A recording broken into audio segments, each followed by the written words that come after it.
Hey there everyone, welcome to Tales in Text and I'm your host Nisha and welcome to another video. I'm going to be talking about the books that I read for the months of May and June. So the months of May and June were quite productive for me in terms of reading.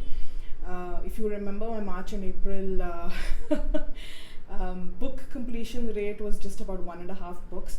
It was a very slow period for me reading. So I'm happy to say that the months of May and June got me about 4 books done. And 2 of them were quite chunky books, so I was really thrilled about that.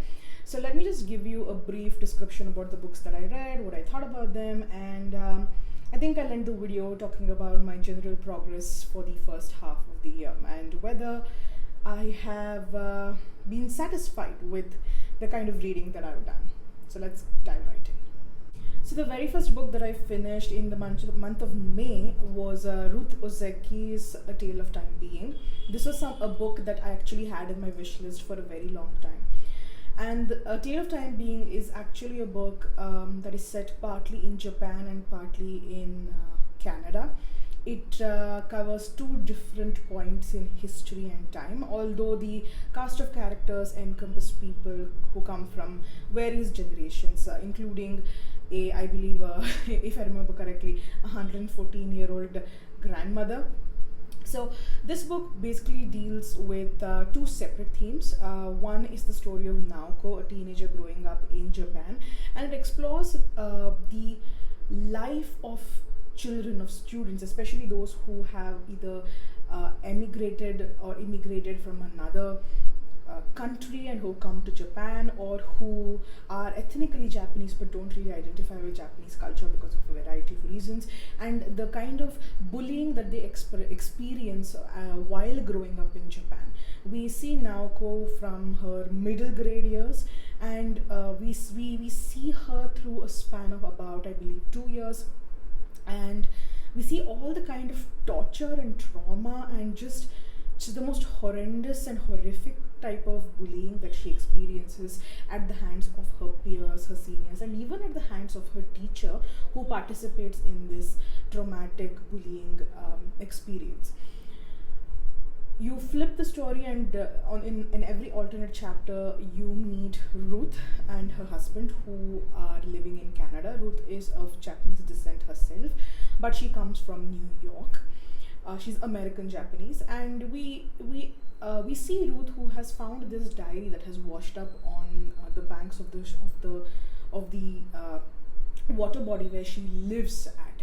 She basically lives in this really secluded spot which is surrounded by lots of water, and she sees this Hello Kitty bag wash up to her, and then she sees a notebook inside it. And we find out right from chapter 1 that this book belongs to Naoko. And Ruth's story is about what she feels and what she experiences as she's reading through Naoko's story.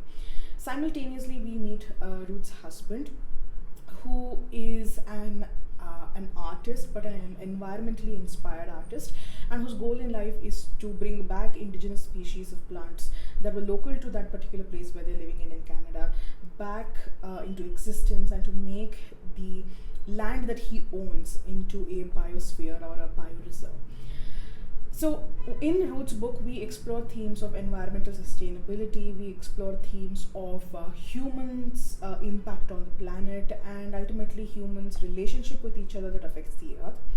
But we also see how Ruth's emotional involvement with this unknown narrator, that is, she knows it's Naoko, but she doesn't really know who she is because she doesn't meet her. She doesn't live on the same continent as her, and to be very frank, she's not even sure whether she shares the time period or the time space as her. So we see the book actually alternate between Naoko's story and Ruth's story chapter by chapter, and ultimately they combine and converge in a very strange way at the end. Overall, I really enjoyed the book because it gave me a really good insight into how students actually fare in Japan, how they grow up, and just the way women and girls are looked and considered and treated in Japan. And it's just a very, very unhealthy and toxic and very dangerous kind of a treatment that they receive. So it's very scary. Ruth's story I didn't particularly enjoy. Frankly, if Ruth wasn't there, I don't think the book would have changed much. I think we could have heard from Naoko from a first person perspective rather than hearing her story through diary entries. So I don't think we would have really missed Ruth had she not been there. And to be honest, the character of Ruth felt a lot pretentious at times. So I think this is one of the reasons why I feel like authors should never name their characters after themselves. Because when I was reading about Ruth's character, I just couldn't help but wonder if the real Ruth Ozeki was like the Ruth in this book. So I'm trying to be fair to the author and not just sort of project all of the feelings that I have about the Ruth character from this book onto Ruth Ozeki herself.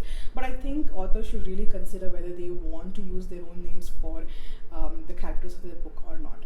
So this was actually a really interesting read until the last few chapters, because the last few chapters actually brought in this weird fantasy and magical realism element which involved time travel and kind of circumventing space-time rules and so on, which seemed very ridiculous because up until then this book was more of a psychological study of both Naoko and of Ruth, and a sort of like a parasocial relationship, you could call it, where Ruth develops this intense and at times it feels like unhealthy investment into this character who she's reading about in a book, and there is no guarantee for Ruth that this person who she's reading about, is it even a real person or is it someone who's just written a story and they've kind of just flushed the book down into the ocean. So it was a very interesting psychological study up until that point, up until the last few chapters. But the last few chapters just sort of ruined the whole book for me because it brought in some weird magical realism element that just didn't make sense. But do I recommend this book to people? I definitely do think you should read it if you enjoy the themes that I described about so far, because yeah, the last few chapters are shit, but the rest of the book, especially Naoko's story, is gold. It's heartbreaking and it's tender and it's very, very insightful. The next book that I finished reading in the month of May was The Housemaid by Frieda McFadden. I think this is a book that you're going to be very familiar with. I think most of us who are exposed to BookTube and Bookstagram are actually very familiar with Frieda McFadden's Housemaid series. I believe the third book also released recently, I think perhaps last month or something. So The Housemaid by Frieda McFadden is a thriller book. It is an edge-of-the-seat thriller book, and I definitely did really enjoy it. Is it a genre-bending, genre-breaking work of fiction that has transformed the genre of thriller and psychological writing forever? No, it's not. It actually relies quite heavily on tropes that are used in a lot of thriller books and a lot of books that involve with psychological trauma. That deal with abusive relationships, and of people holding secrets. So this book definitely relies heavily on those tropes, all tropes that basically make the thriller genre what it is. But it's been done really well. I think Frieda McFadden definitely has the gift of writing, and she knows how to write characters and situations that will really leave you sweating and biting your nails, wondering what's going to happen next. There were definitely times when I was working and I couldn't actually, that is when I was in the office and I couldn't sit and listen to my audiobook, and I was sitting and thinking about, oh my god, what's going to happen to the characters in this book, what's going to happen to the story. It definitely does stay in your mind when you're reading it. So it is a very enjoyable book if you enjoy, like I said, edge-of-the-seat thrillers, if you want something that is exciting, if you want something that is plot-driven and not character-driven, if you want something where a lot of action keeps happening constantly throughout the course of this book, then I think definitely The Housemaid and I believe the Housemaid series would definitely work for you. I haven't read any of the others yet, although I definitely will pick it up later when I want some filler book to actually read, because that's one thing I would definitely say. As someone who reads a lot of heavy books and themes that are quite heavy and complex, I consider The Housemaid to be more of a palate cleanser book when you just want to break from your the books that you normally read, and you want something just to kind of allow your mind that break to stop over analyzing text that requires a lot of thinking. and you just want something that's fun and that's spicy and that's like that basically goes at the speed of light, because this book is really easy to read. If you're listening to it on Audible, you can consume it within just few days. I finished listening to this book in around a week's time, and I used to take this book when I would go for my walks, and I would end up walking for 1.5-2 hours just because I was so immersed in the book that I lost track of time. So definitely this book is great. It's not something, like I said, a genre defying and a genre breaking book, but definitely a book if you want to, let's say, get back into reading or even get started with reading. Definitely Frieda McFadden is the way to go. The third book that I finished, and this brings me to the books that I finished in the month of June, is the Mahabharata Vol.6. Now those of you who follow my channel and do follow my Mahabharata readathon, you will have probably seen my review of the Mahabharata that I released a few days ago. It is a pretty long review. It's a very extensive review because that book did have quite a lot of details, and I wanted to cover quite a bit in that review. So right now I'm not going to be talking too much about the details of the book itself, but I'm just going to talk about where we stand with Volume 6. Volume 6 covers the 3 days, that is days 13, 14 and 15 when Drona is commander, and we see how it's one of the most ruthless parts of the battle of days. Basically days 11 to 15 is what Drona covers, but days 11 and 12 actually take place in Volume 5. Days 13, 14 and 15 is in Volume 6, and that's when the longest battle scenes are there. The rules of battle are also broken as people turn really vicious. They attack each other after dark. They attack people who are not equipped and not qualified to withstand the weapons that they use. So it all in all, you basically see a devolution of humanity, and you start to wonder what exactly is this cause that we're fighting for. The book ends with Drona being killed and Ashwatthama being that is his Drona's son, being really angry, and he uses a divine weapon that he unleashes it on Arjuna. And honestly, the divine weapon, the description actually resembled a lot like a nuclear weapon, which made me wonder, were ancient Indians, ancient Hindus aware of nuclear weapons? Did they perhaps mine nuclear materials, and did they experiment with trying to make weapons out of them? Perhaps, who knows? There is no concrete proof of this, but it does beg the question. We leave Volume 6 at the night before day 16 starts. Now I've already started reading Volume 7, which is in day 16, and it's been going good so far. So we still have 4 more books to go with the Mahabharata plus the Harivamsha. So yeah, that's quite a journey. The final book that I read in the month of June is The Mercies by Kiran Millwood Hargrave. Now, Kiran Millwood Hargrave is someone you might be familiar with if you've been following me from my old channel, which is, like I mentioned, South Asian Mystic. I had read another book of hers called The Dance Tree, which was one of my favorites. And I picked up The Mercies because the premise of the book seemed very interesting. So The Mercies is actually based in the 1600s, from 1617 to 1621 to be precise, in the village of Varda in Norway. And even in Norway, the village of Varda is actually located in an extreme corner, which experiences some of the bitterest winters and bitterest cold and longest days of darkness compared to the rest of Norway as well. And since this is in the 1600s, I'm sure you can understand the theme of this book, which is witchcraft, or rather the assumed accusations of witchcraft, because as you know, the Salem witchcraft trials also took place in the 1600s. And so we set the stage for The Mercies, where this group of women in the small community on the village of Varda in Norway, they lose all the menfolk to a storm, a very devastating storm that kills all of the men who have gone fishing. And so essentially it becomes a village of only women, with the exception of really old men and really young boys. Without anyone to depend on, and without anything to help them, the women decide to take on men's responsibilities. Now, unfortunately, this attracts the attention of their church leader, who sends a well-known, well-renowned killer of witches, the one who basically conducts witch trials, to check whether these women deliberately killed all the menfolk and have taken over the duties of a man in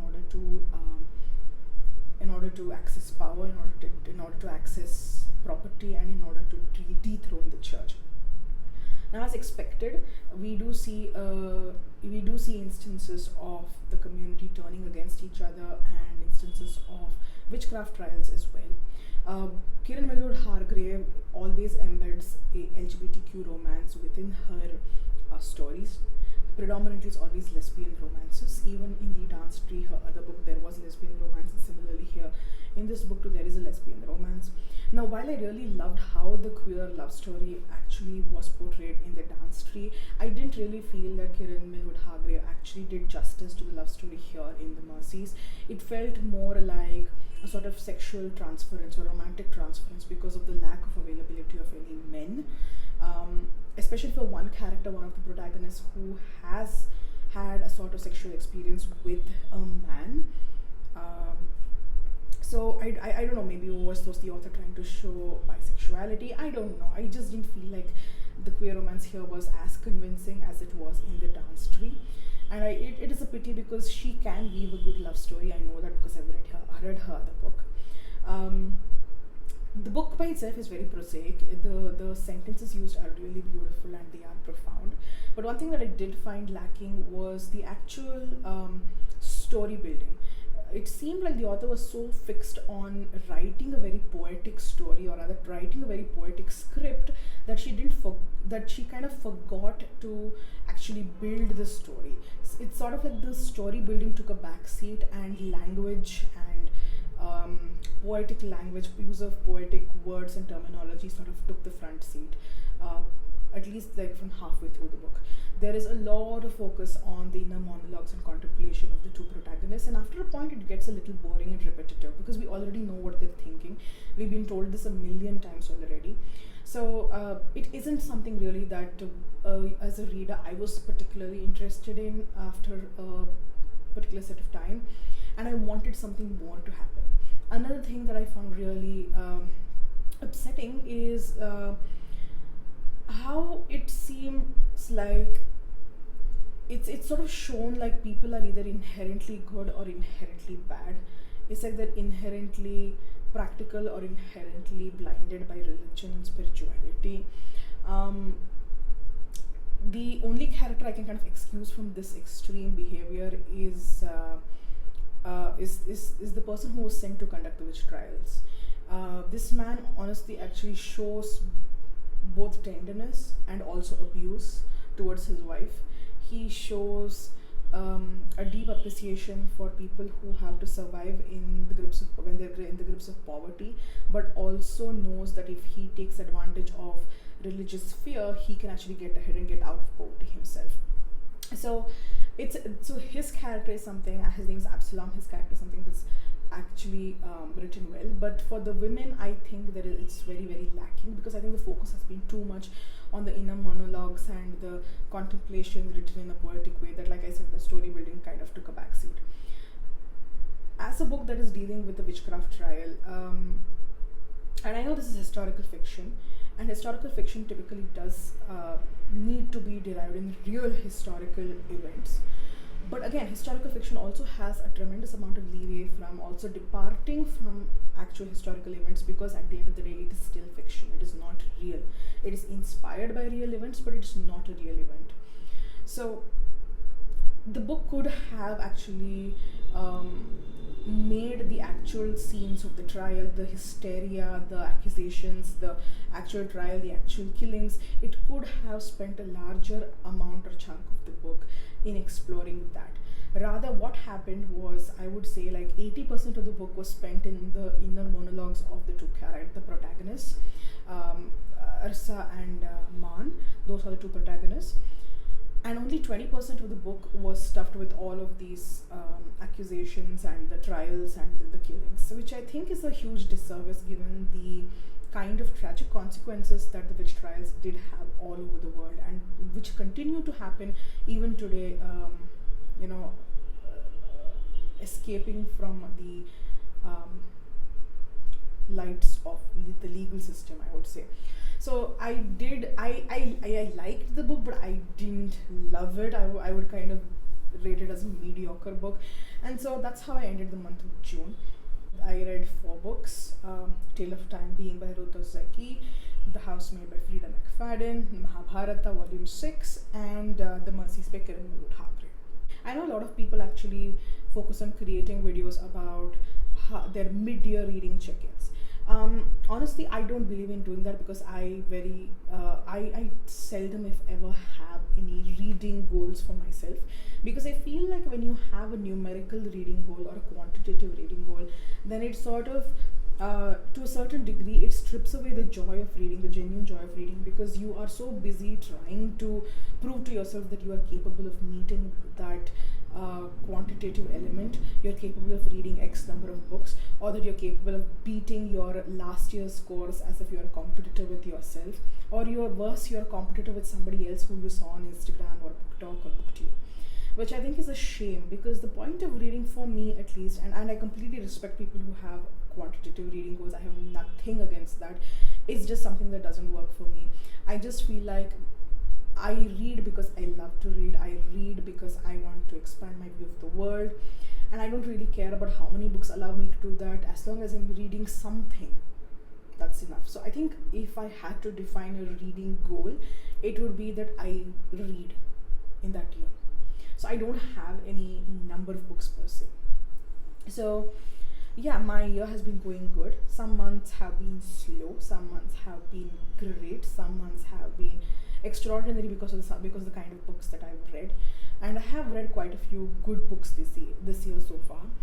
I have also had my share of mediocre books, and I've made quite a bit of dent in my Mahabharata series as well. So overall, I think all in all, for a half year check-in, I think I'm very, very satisfied and very, very happy with the kind of reading that I've done. And now that we come to the second half of the year, and I read somewhere that during the second half of the year, for the first few months, that is up until November, people kind of hit a wall. I really hope that doesn't happen with me, because I do hit reading walls at some points in the year. I really hope that doesn't happen, because I'm very eager to see where the rest of this year is going to take me in terms of my reading. And once again, I will come back, I believe August end or September beginning, I'll come back with another video talking about the books that I read for the months of July and August. Currently, I'm reading 2 books simultaneously. One is a non-fiction and one is a fiction. Both of them are very different from each other, but both of them are based in India itself. So I'm excited to talk about those books to you when I make my next video. Alright, if you watched me so far, thank you so much for watching, and I'll see you next time on Tales and Texts. Bye-bye.